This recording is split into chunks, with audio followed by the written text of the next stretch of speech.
Posées sur l'équateur, les îles de Sao Tomé et Principe forment un archipel volcanique qu'on appelle aussi les îles au milieu du monde. Au large du Gabon, comme oublié du reste de la planète, c'est l'un des plus petits États d'Afrique. Son peuple est issu d'un métissage entre les descendants d'esclaves et les anciens colonisateurs portugais. Dans cet archipel intact, où la nature est partout généreuse, les habitants de Sao Tomé et Principe vivent au cœur d'un paradis de jungle, de montagnes et d'océans.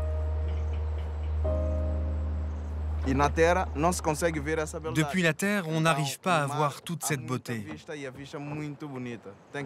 En mer, la vue est très belle. Il faut être en mer et c'est là qu'on peut voir la réalité et toute la beauté de Sao Tomé.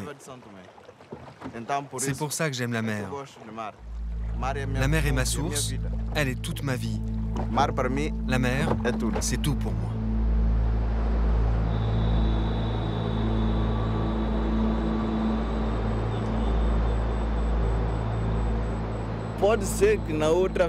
Peut-être que dans une vie antérieure, j'étais une espèce, mi-dauphin, mi-tortue. Aujourd'hui, je me suis réincarné en homme. Alors peut-être qu'avant, j'étais une tortue.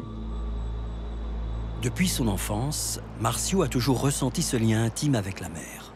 Tout naturellement, il est devenu le gardien de cet élément vivant et vital.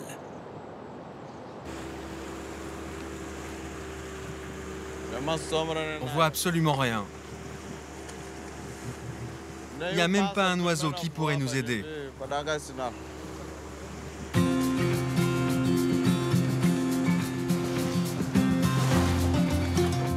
Au large de la côte nord de Sao Tomé, c'est en pleine mer que Marcio a rendez-vous avec quelques-uns de ses amis.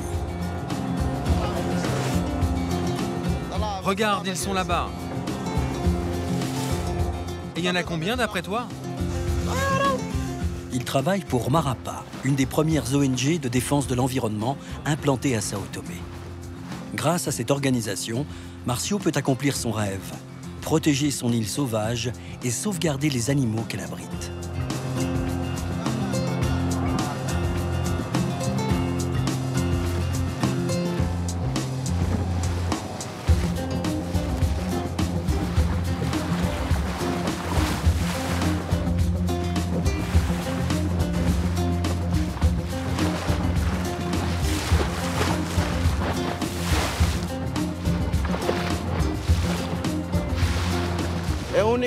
C'est l'unique espèce de dauphin de Sao Tomé qu'on voit presque à chaque sortie.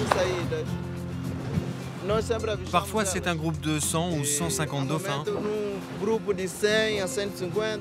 Parfois, c'est 200 jusqu'à 300 individus. C'est un groupe qui est très grand. Ils font toujours des sauts et des acrobaties pour s'exhiber devant nous. Ils sont contents. Actuellement, je pense qu'ils suivent un banc de poissons parce qu'ils ont une trajectoire et une vitesse constante.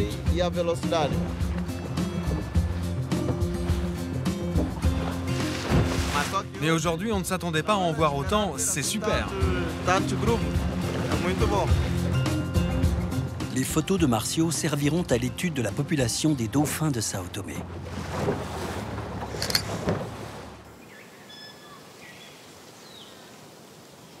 Chaque jour, la beauté naturelle de Sao Tomé émerveille Marcio et le conforte dans sa mission.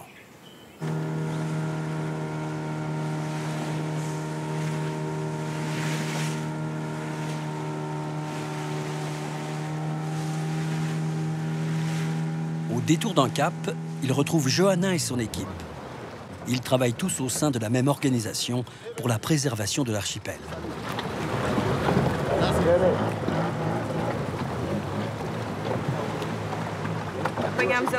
On l'a trouvée, elle flottait à la surface.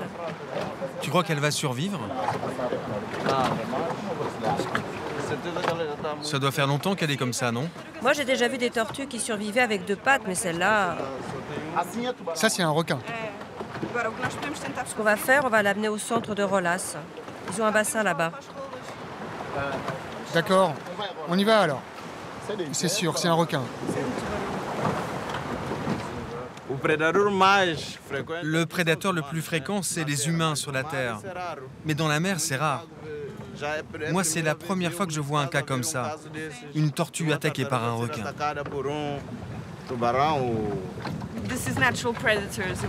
C'est un prédateur naturel. On peut voir les traces des dents du requin. On voit des tortues femelles qui arrivent sur la plage à qui il manque une patte, avant ou arrière. Et même comme ça, elles arrivent à pondre. On les aide parfois à creuser leur nid, à les orienter. Mais avec une telle blessure... Lorsque c'est juste une patte, elles arrivent à survivre. Mais quand c'est à ce point-là, elles n'arrivent plus à manger.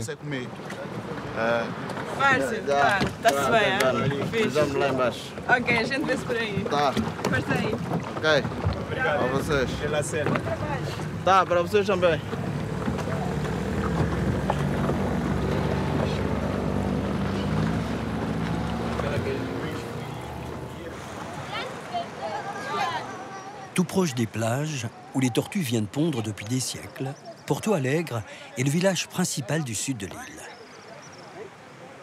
Les hommes de Sao Tomé ont toujours considéré l'océan comme un réservoir inépuisable de nourriture. Mais les temps ont changé, et à présent, il est plus que temps de faire évoluer les mentalités. C'est du 26, ça. Ça va, ces filets sont assez gros. Tu parles les lâcher maintenant?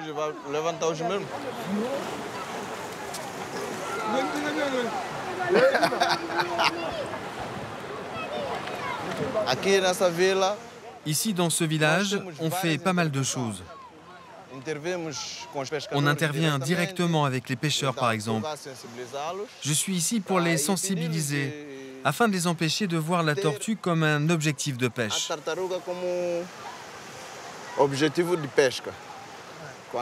Quand ils vont pêcher, leur objectif doit être le poisson.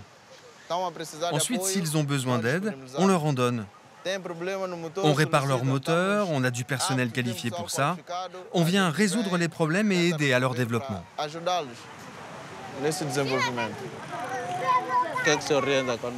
Qu'est-ce que tu fais quand tu attrapes une tortue par accident? Enfin, je veux dire, sans le faire exprès.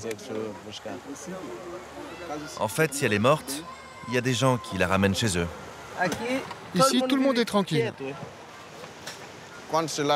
Quand tu mets tes filets, ça ne t'est jamais arrivé de prendre une tortue? Ouais, ça arrive. On n'a pas le droit de les ramener à la plage.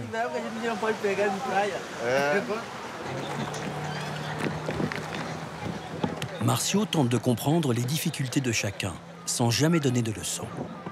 Il sait bien que c'est la seule manière de faire bouger les choses.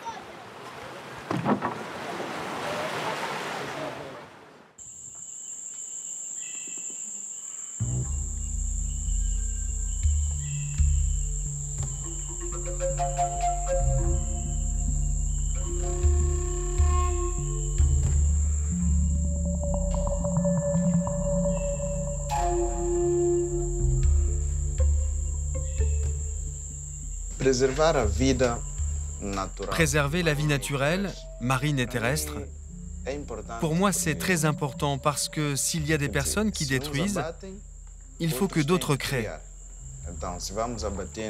Si on détruit tout, les prochaines générations n'auront rien à voir, rien à raconter, rien pour faire des recherches et étudier.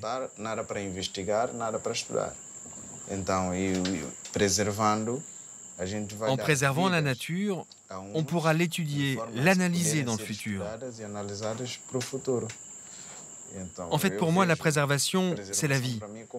C'est comme sauver des vies.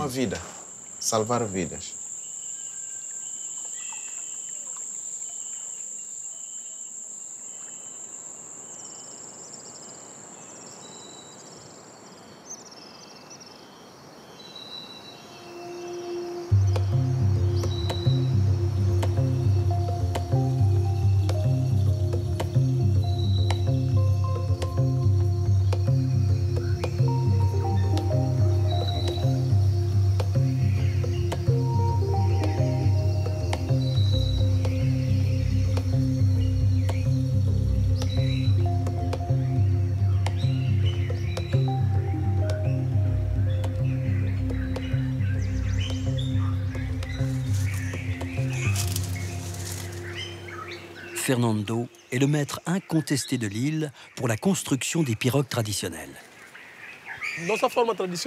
Selon la tradition, il faut couper l'arbre en fonction du cycle lunaire. Si la lune est pleine, il y a un parasite qui attaque le bois et qui va réduire sa durée de vie. Quand on est dans une phase transitoire, c'est la meilleure période pour abattre l'arbre et la pirogue durera plus longtemps.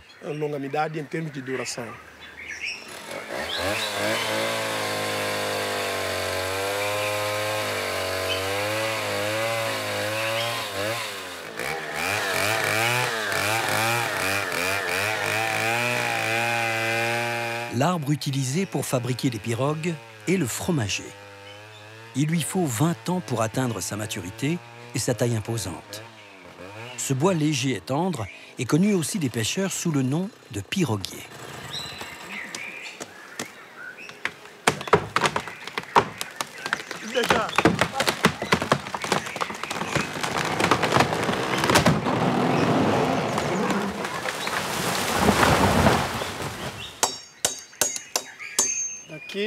D'ici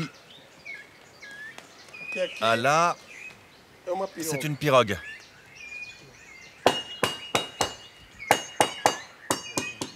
Et d'ici jusqu'ici,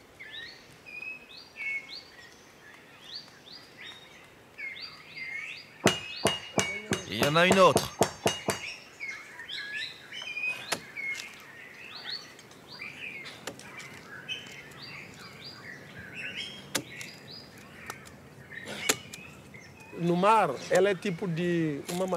En mer, ce type de bois ne va pas couler si la pirogue chavire.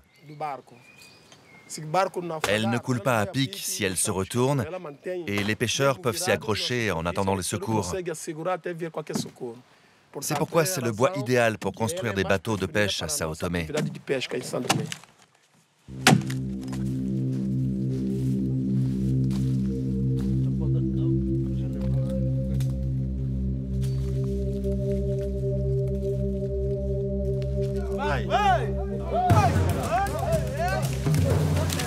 Dans l'archipel, le manque de moyens oblige à tout faire à la force des bras. Et c'est la solidarité qui fait avancer les projets de chacun. Une nouvelle pirogue permettra à plusieurs familles de se nourrir.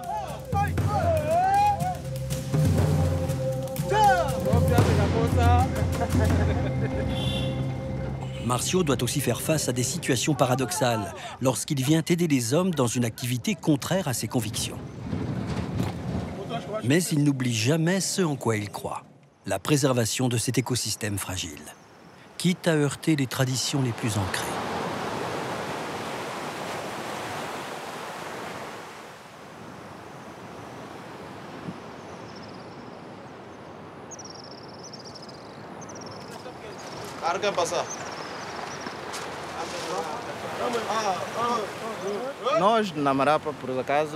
Nous, à l'ONG Marapa, nous voulons que les pêcheurs abandonnent cette habitude de couper des arbres, parce que c'est nocif pour la nature.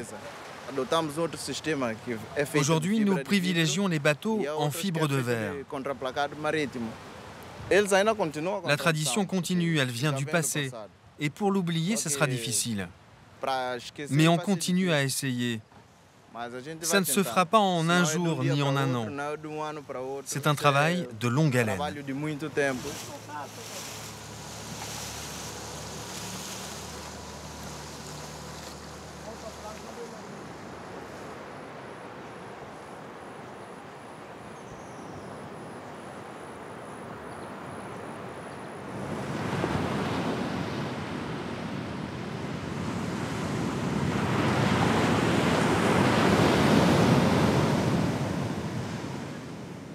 Entre les mois de septembre et avril, chaque nuit, des dizaines de tortues marines viennent s'échouer sur les plages du sud de l'île.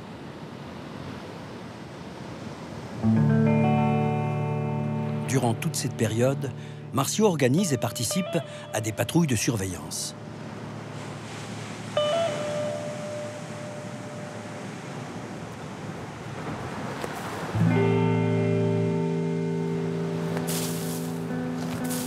Les tortues sont vulnérables et leurs œufs sont à la merci des chiens, des oiseaux, des crabes. Mais le prédateur principal est l'homme, qui voit là une proie facile pour se procurer de la viande.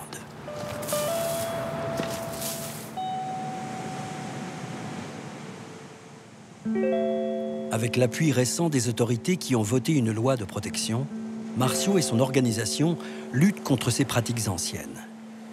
Il y a urgence, car aujourd'hui, les tortues marines sont menacées d'extinction.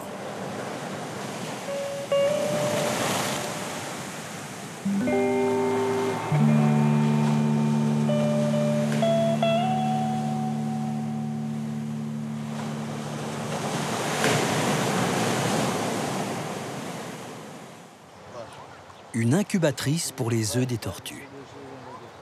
Au village de Moropéché, c'est la solution trouvée pour que les bébés tortues aient une chance de voir le soleil.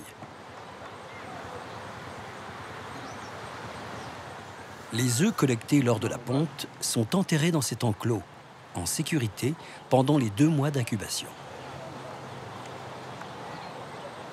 Hippolito, dont le père était chasseur de tortues, est en charge de ce projet. Tout le monde ici l'appelle Papa Tortue.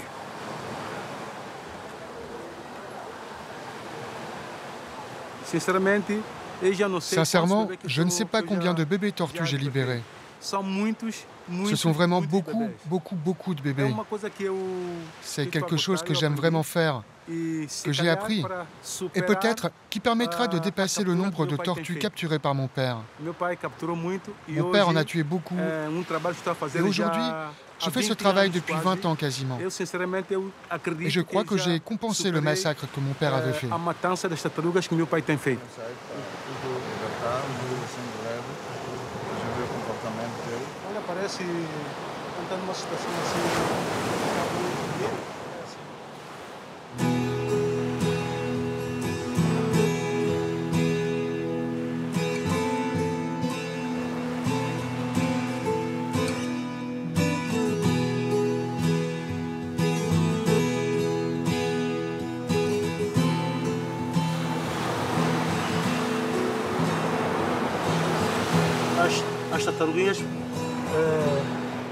Ces petites tortues, comme elles sont nées aujourd'hui, elles ont beaucoup d'énergie et ça les aide à rejoindre la mer.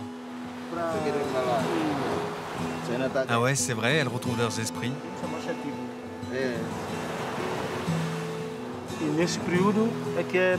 C'est la bonne heure pour libérer les bébés.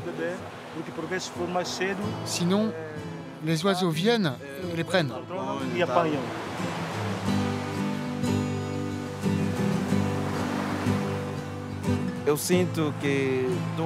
Mon sentiment, c'est que je donne la vie. Une vie qui pourra en créer d'autres. Et ça me rend très joyeux. Je suis très heureux quand je fais ça.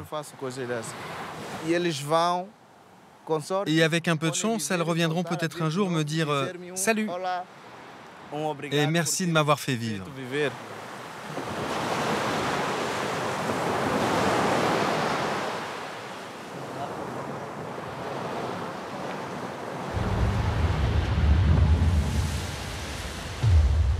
L'océan n'est pas la seule richesse de Sao Tomé. Cette île volcanique, au sol fertile, est recouverte de jungle à 90%.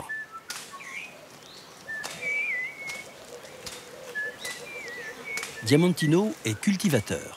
Et comme la plupart des habitants de l'archipel, il a une petite parcelle à lui, en pleine forêt. Il y récolte la fève, qui est l'emblème et la fierté de son pays, le cacao.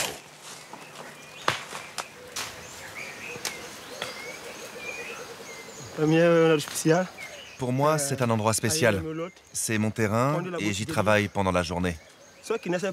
En ce moment, il n'y a pas beaucoup de cacao parce que c'est la période de floraison. De toute manière, il faut entretenir le terrain parce que c'est le seul moyen pour qu'il produise à la prochaine récolte. Si on ne travaille pas maintenant, on n'aura rien. Il faut défricher.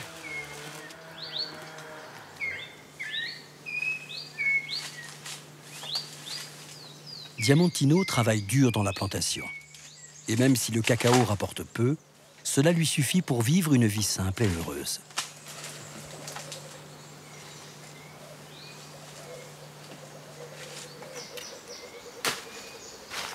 Tout comme le café, Le cacao a besoin d'ombre pour se développer. La jungle est un environnement idéal pour cultiver cette plante.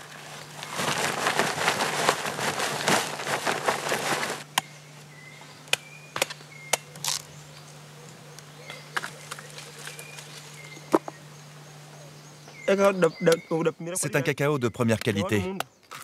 Le cacao de Sao Tomé est le meilleur du monde. C'est un cacao de bonne qualité. C'est un cacao de luxe. Parce qu'il est complètement naturel, sans produits chimiques.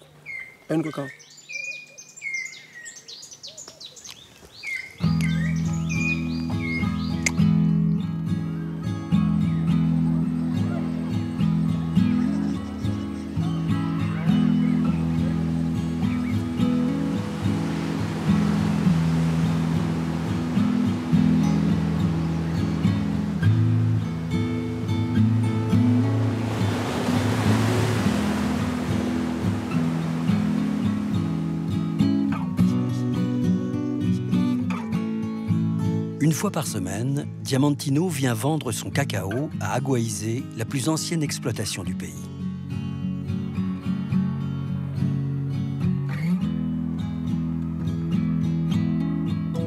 L'histoire de l'archipel est liée à la culture du cacao. Il a été introduit dès 1820. Sao Tomé et Principe deviennent même au début du XXe siècle le premier producteur de cacao au monde. On les surnomme alors les îles Chocolat.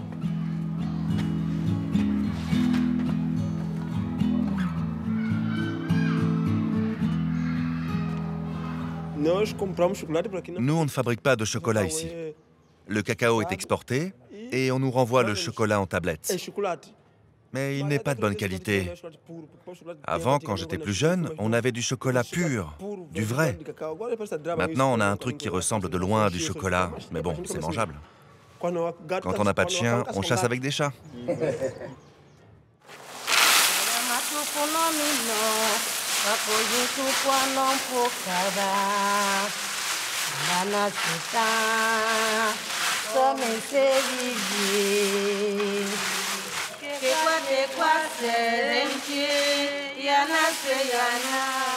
Les grandes heures du cacao font partie du passé de l'archipel. Aujourd'hui, la production locale est devenue marginale au niveau mondial. Cependant, elle représente toujours l'essentiel des revenus de ce petit bout d'Afrique.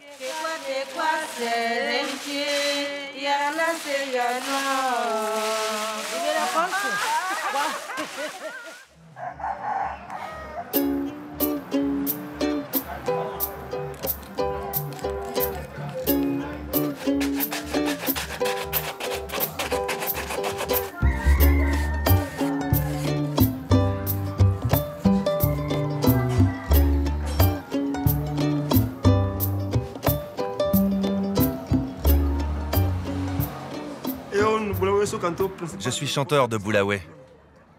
Mon groupe s'appelle Ne t'inquiète pas. Quand j'ai le trac pour un concert, je me sens bien. Je suis plus à l'aise, plus cool. Je suis heureux. Je me sens plus classe. C'est comme ça. Le Bulawaye, c'est le son de Sao Tomé. Pour faire un concert, Diamantino et son groupe sont les champions du système D.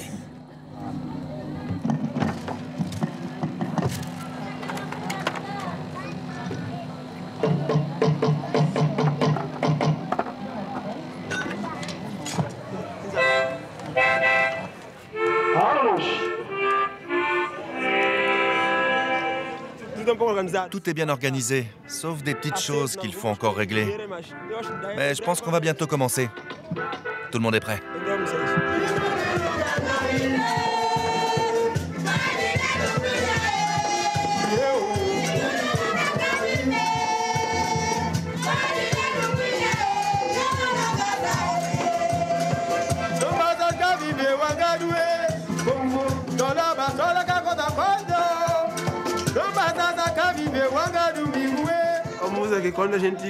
Quand on entend cette musique, On ne peut pas faire autrement que de danser. C'est la musique qu'ils réclament. On sent des frissons et on est obligé de bouger. On ne peut pas supporter de rester assis. Il faut danser pour montrer qu'on aime ça. Si Diamantino est musicien, c'est pour rassembler et partager ce moment de joie. Dans ses concerts, résonne l'âme de son pays.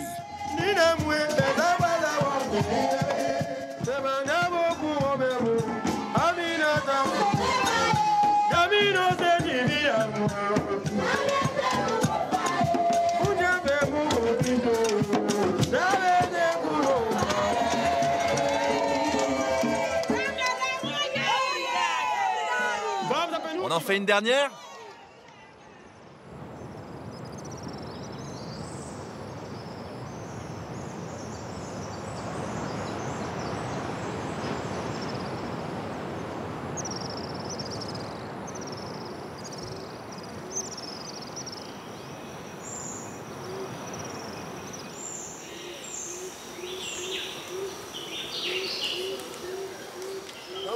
Faites attention derrière, ne vous faites pas mal.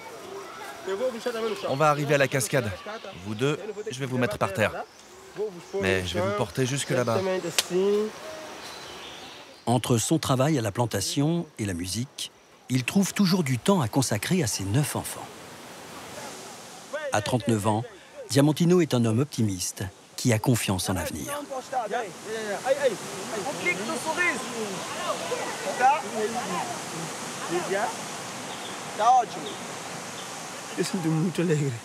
J'ai beaucoup de bonheur, parce que malheureux sont ceux à qui Dieu n'a pas donné d'enfants.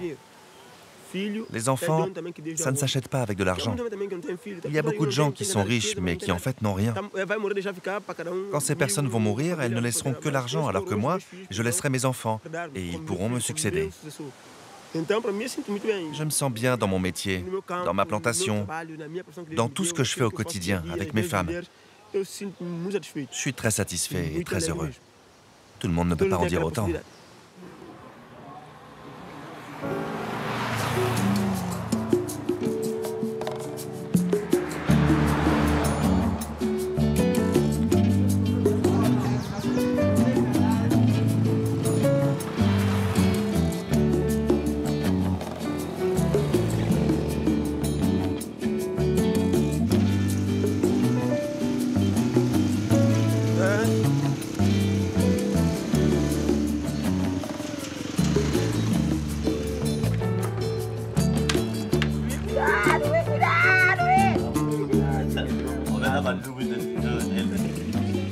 Grâce à son groupe de Bulaoué, tout le monde connaît et apprécie Diamantino dans son quartier.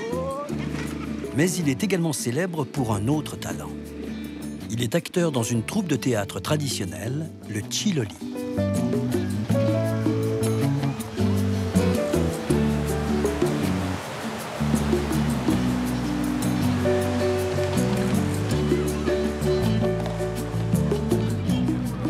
Ribeira Afonso est à 2 heures de la capitale. Ce week-end, la petite ville est en fête et pour ses réjouissances, une représentation de Chiloli est prévue.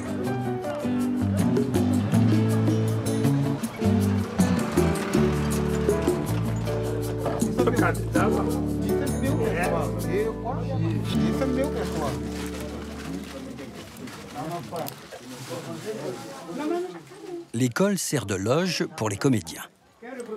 Une des particularités de ce théâtre unique est que tous les rôles de la pièce sont joués par des hommes.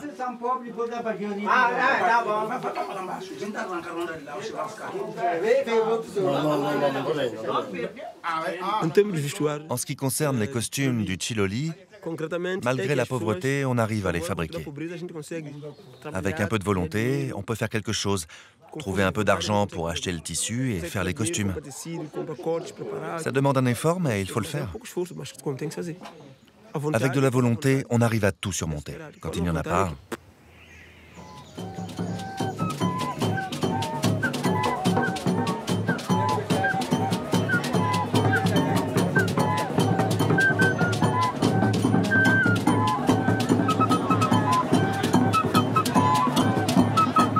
Comme toujours, le Chiloli entame sa parade pour attirer les spectateurs. Le décor de la pièce a été monté 2 heures plus tôt au coin d'une rue.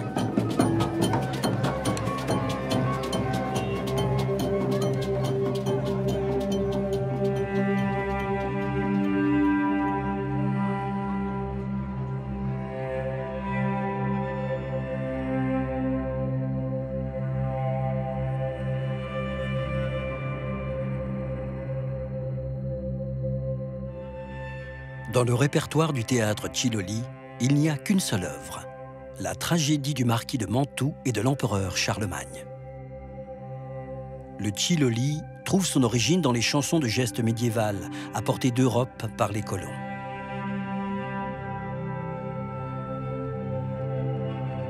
Cette tragédie détournée par les esclaves fait apparaître en arrière-plan de l'intrigue la revendication du peuple pour une justice équitable et une mise en cause du pouvoir. Presque 5 siècles après sa création, Diamantino interprète un personnage central de la pièce. Mon rôle dans la pièce est d'aller à la cour pour faire sortir le page de prison et de mener le procès jusqu'à la fin. Je suis l'avocat.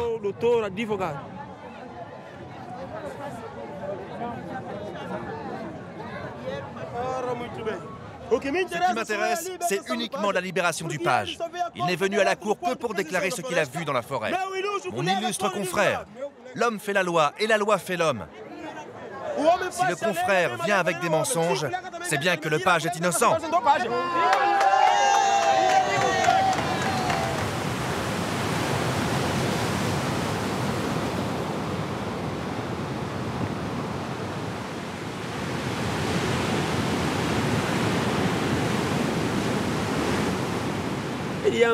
Un jour, j'aimerais faire un album qui serait écouté dans le monde entier. Tout le monde me connaîtrait. Diamantino, le petit gars de Sao Tomé. Je serais fier de faire quelque chose comme ça. Mais pour l'instant, je suis encore là, au calme. J'espère que Dieu arrangera les choses un jour.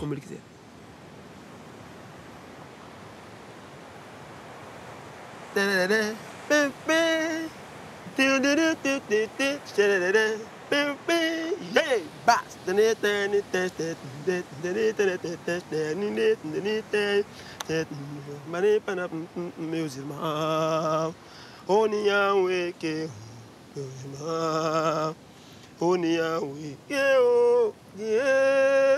é uma chave para crescer nosso país, ganhar confiança e trazer felicidade.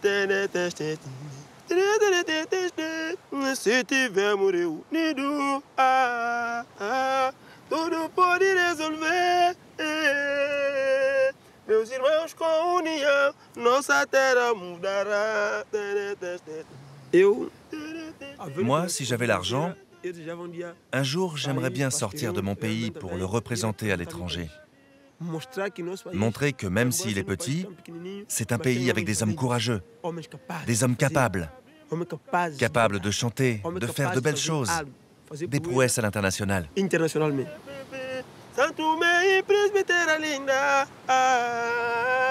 uma terra tão pequena.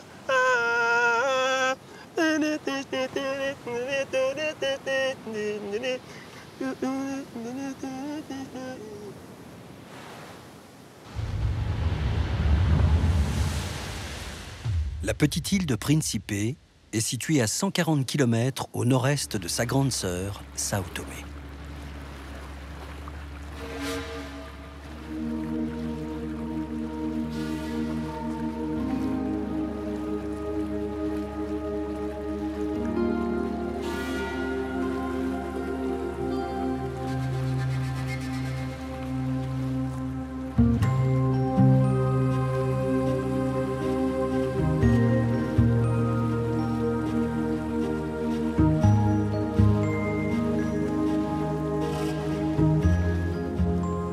Principe est une île oubliée, terre pure et préservée, caressée par la lumière équatoriale et les vagues de l'océan Atlantique.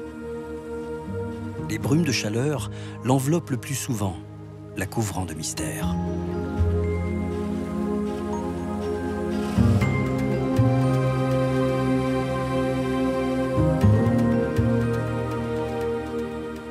Maria est portugaise, mais elle a choisi Principe comme terre de cœur. Elle mène des recherches en ethnopharmacologie pour la prestigieuse université de la Coimbra au Portugal. Maria est spécialiste des plantes et de leur utilisation dans la médecine.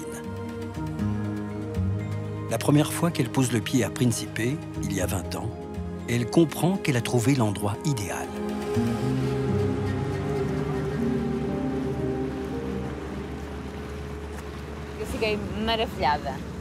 J'ai été émerveillée.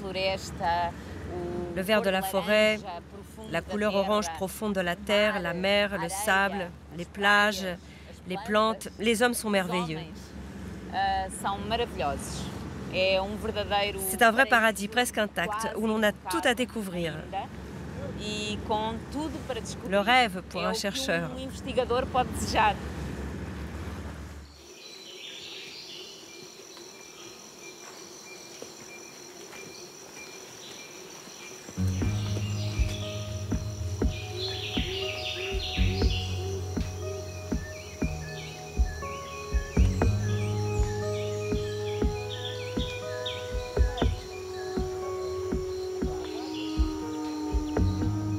Découvrir de nouveaux traitements pour soulager et guérir les hommes. C'est le but de toute une vie pour Maria, quitte à parcourir sans relâche les montagnes de l'archipel.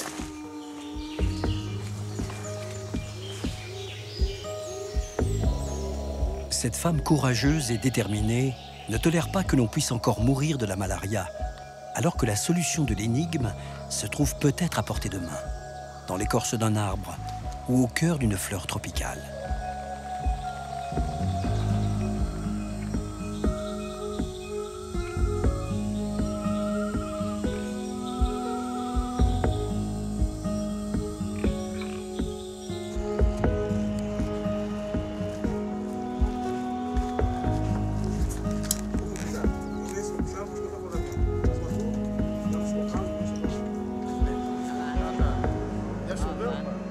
Maria a tissé des liens forts avec 2 guérisseurs.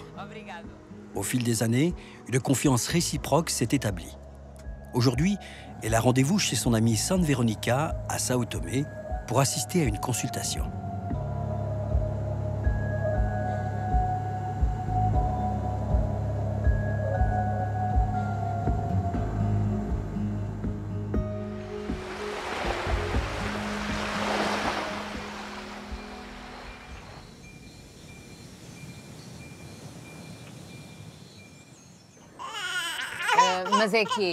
Donc tu dis qu'il est constipé. Le patient de ce matin est un enfant de 7 mois qui a de graves problèmes de croissance. San Veronica et Sumpontes sont des guérisseurs traditionnels et n'utilisent que les plantes pour soigner leurs malades.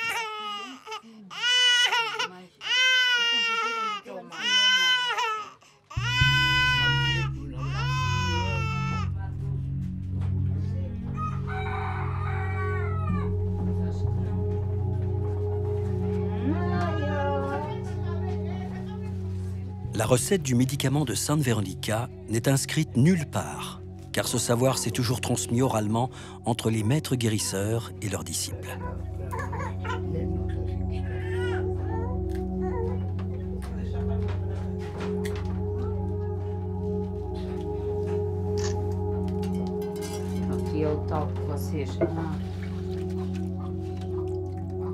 Maintenant, tu fais bouillir? C'est ça.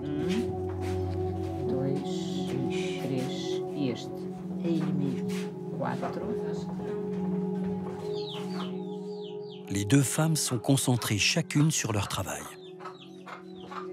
La rigueur scientifique de Maria vient s'immiscer dans le processus empirique de San Veronica. Et l'écorce, tu l'as râpée? Oui, il faut toujours râper l'écorce.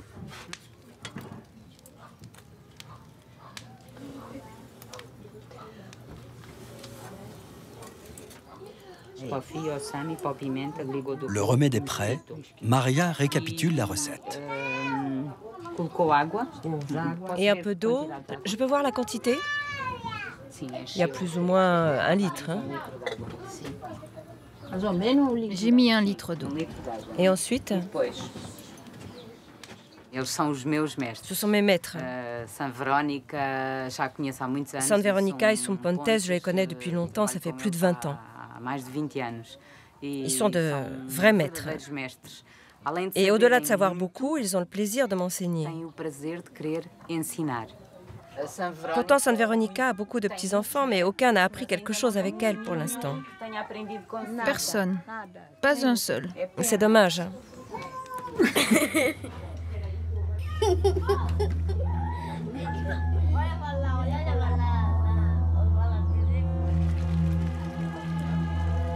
Cette connaissance ancestrale des plantes et de la médecine est en train de disparaître avec les derniers guérisseurs de l'archipel.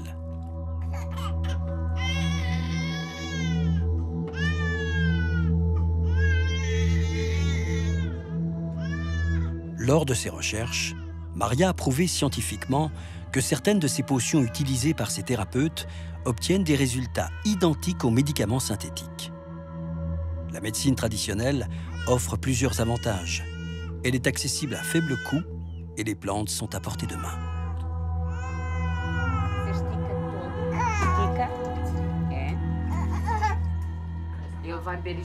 Il faut qu'ils boivent tout. C'est vraiment nécessaire d'observer comment ils font. Parfois, ils oublient de m'expliquer une étape parce qu'ils font ça tous les jours. Mais moi, quand je regarde, moi qui suis pharmacologue, je sais que c'est très important de suivre rigoureusement toutes les étapes de la préparation du médicament. Et c'est différent parce que je note tous les détails, la façon de faire, les quantités. Tout ça fait la différence pour qu'un médicament soit efficace ou non.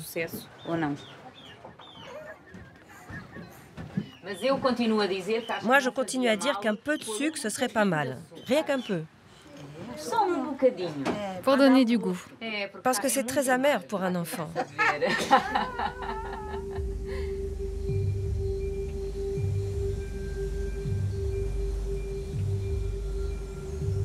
De retour sur l'île de Principe, Maria poursuit l'exploration de ce trésor végétal. Cette biodiversité unique passionne cette scientifique fascinée par le secret des plantes médicinales.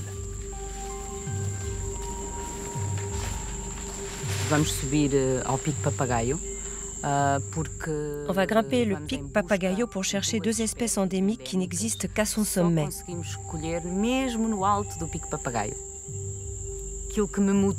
qui me motive, c'est la découverte d'une nouvelle plante. Une découverte qui, d'une manière générale, pourra apporter ma contribution pour la science et l'humanité, qui sait.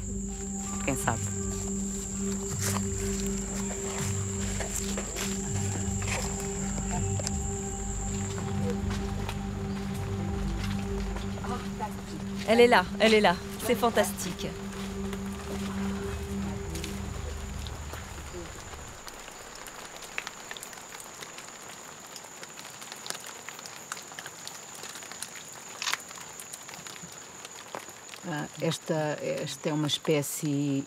C'est une espèce endémique de Principe qu'on ne rencontre que dans cet habitat. Ici, on a un microclimat avec beaucoup d'humidité. C'est pour elle qu'on est venu.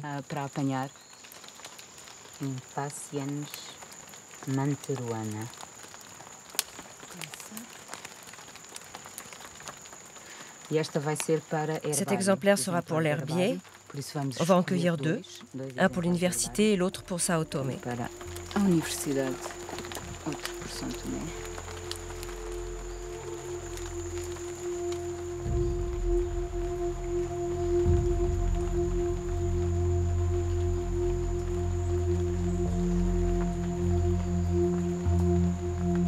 Le travail de Maria sur les plantes tropicales est une référence en la matière.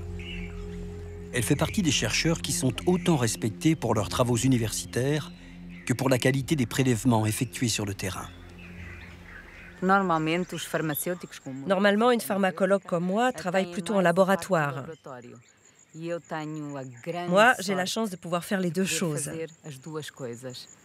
Je pense que je le fais avec encore plus de plaisir parce que je connais la difficulté de venir chercher les espèces et collecter les informations auprès des guérisseurs traditionnels et des guides locaux. Ces informations vont orienter le travail en laboratoire et rendre la recherche plus aisée.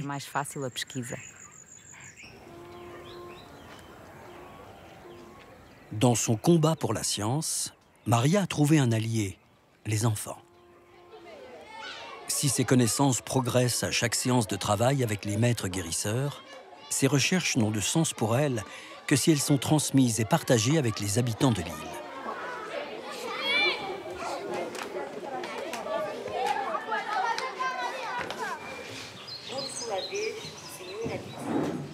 Avec les élèves des écoles de Principe, Maria a réalisé des petits films d'animation. Une manière ludique de les sensibiliser aux richesses de leur pays.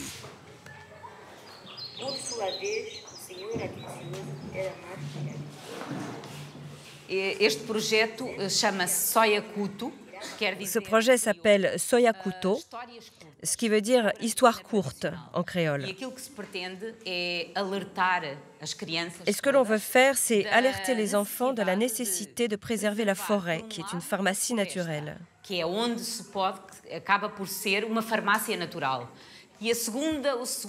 Le deuxième message important est de donner à tous l'envie d'apprendre avec les plus anciens les secrets de la médecine traditionnelle pour qu'un jour ils puissent passer ce message à leurs enfants. Et si la forêt meurt, qu'est-ce qu'on perd? Beaucoup de choses. Les médicaments, le bois, le combustible. Il faut préserver la forêt. Vous avez compris? Les enfants, je précise que j'ai besoin de l'aide de beaucoup de scientifiques. Qui veut être un scientifique? Alors, allons étudier la nature. Et à Sao Tomé, vous savez comment elle s'appelle? Vous ne savez pas? Fiadola. Vous savez ce que ça veut dire? Feuille d'oreille. Une feuille d'oreille, oui, parce que ça ressemble à une oreille. Et vous savez à quoi elle sert? Mal aux oreilles et angine. Ah, très bien. Allez, on va voir d'autres plantes. Après, de cette petite fleur naît un fruit qui a une petite graine noire à l'intérieur. Est-ce que vous l'avez déjà vu? Cette graine est un peu comme un antibiotique. Tenez, regardez. C'est bien, attention. Ici, on a le fruit dont on a déjà parlé. À quoi ça sert? Le chimonkoya. Les rhumatismes, oui. On utilise le fruit, pas les feuilles. On avance encore un peu?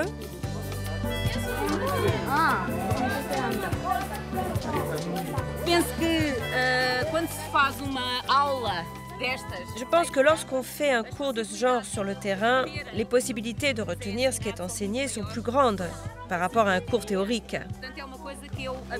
C'est donc une chose que j'adore faire parce que c'est une graine que l'on plante pour le futur. Lorsqu'ils seront plus grands, ils se rappelleront de ces informations qui leur sont transmises par moi et les guérisseurs traditionnels. J'espère que ça marchera.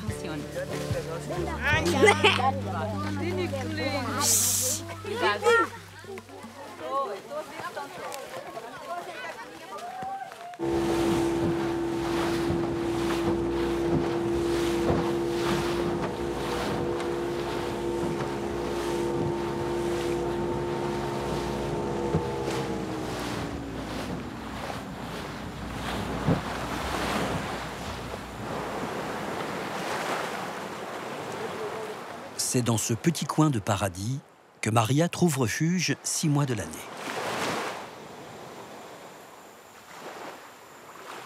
À l'écart du monde, elle termine l'écriture de son dernier livre, l'ouvrage de sa vie.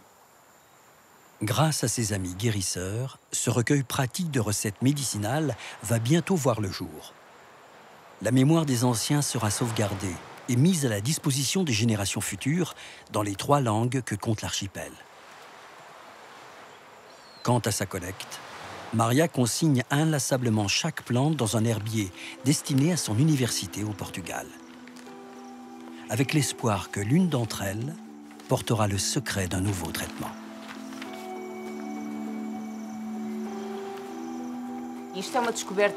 Les découvertes continuent. Jusqu'à présent, nous avons réussi à identifier 350 espèces utilisées dans la médecine traditionnelle. Et chaque fois que je fais une expédition ethnopharmacologique, je découvre 1, 2, 3, 5 nouvelles espèces. Je pense qu'il y a encore beaucoup à découvrir et à étudier. C'est fantastique.